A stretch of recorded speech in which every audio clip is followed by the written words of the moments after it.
Hey everybody, welcome back. Today you're in for a treat because we're going to be making really great gluten-free, sugarless cupcakes for our channel's 2-year anniversary. So you ready? Let's get into this.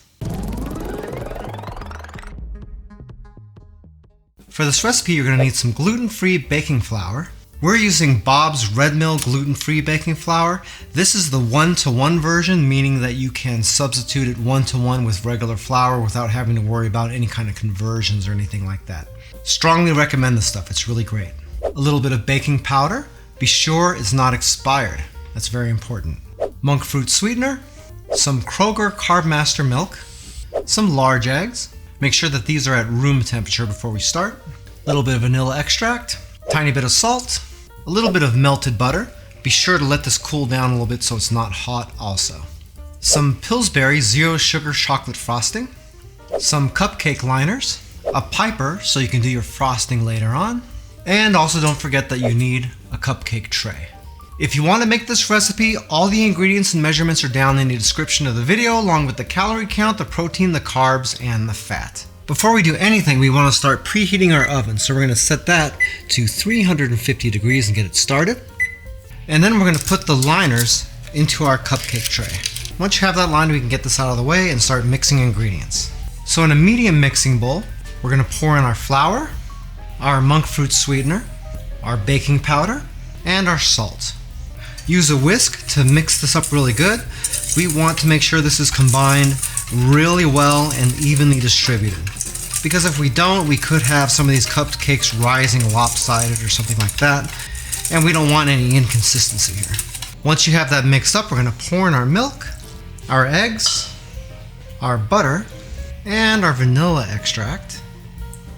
And we're going to mix this together until it's nice and smooth. You can use a stand mixer or an electric one also if you want to do that, but this isn't going to take that much time, so you really don't have to do that if you don't want to. And if you don't own one, don't worry about it. This will work just fine.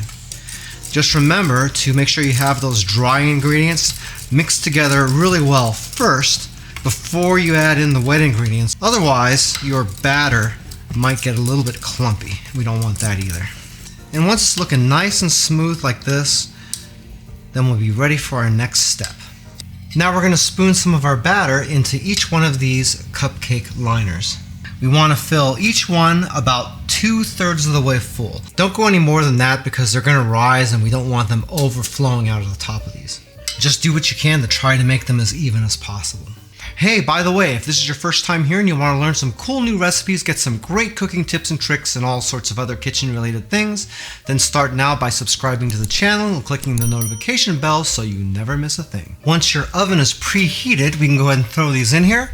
Be sure to put this on the center rack. We're going to cook these for about 18 minutes or so. The point is that we want to get the centers to about 210 degrees. You can use a cake tester for that, or you can use a digital thermometer. It all depends on your oven. I'd probably check it once at about 16 minutes or so just to see how it's coming along, and then every so often after that. Just be sure not to overcook these because we don't want to get them all hard and nasty. Okay, we're going to go ahead and test these and see how hot the centers are.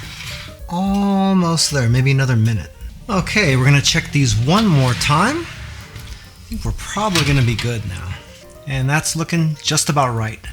So we're going to go ahead and pull these out of the oven, and we will just set these on top of the range here and let them cool in the pan for about 5 minutes. After that, we're going to move this aside and bring out a wire rack.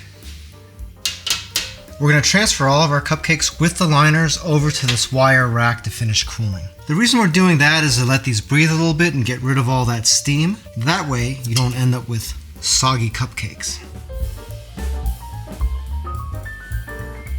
It's really important to let these cool completely down before you try to put that frosting on, because if they're still warm, it's going to melt the frosting when you put it on it and they're going to look like total garbage.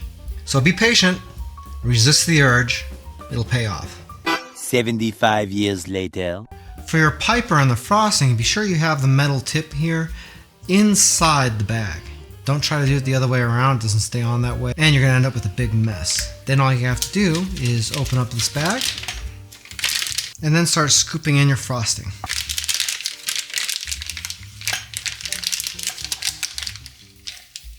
Once you have your frosting in the bag, you're going to close off the end, squish it down so there's no air in here anywhere. Twist the end here just to make everything nice and taut. And then when you're putting your icing or your frosting on your cupcakes, you're going to simultaneously twist the end here and squeeze the bag slowly. The key is to get a nice consistent stream of frosting coming out of the end here. But what do I know? Because I sort of suck at this part, as you're about to see.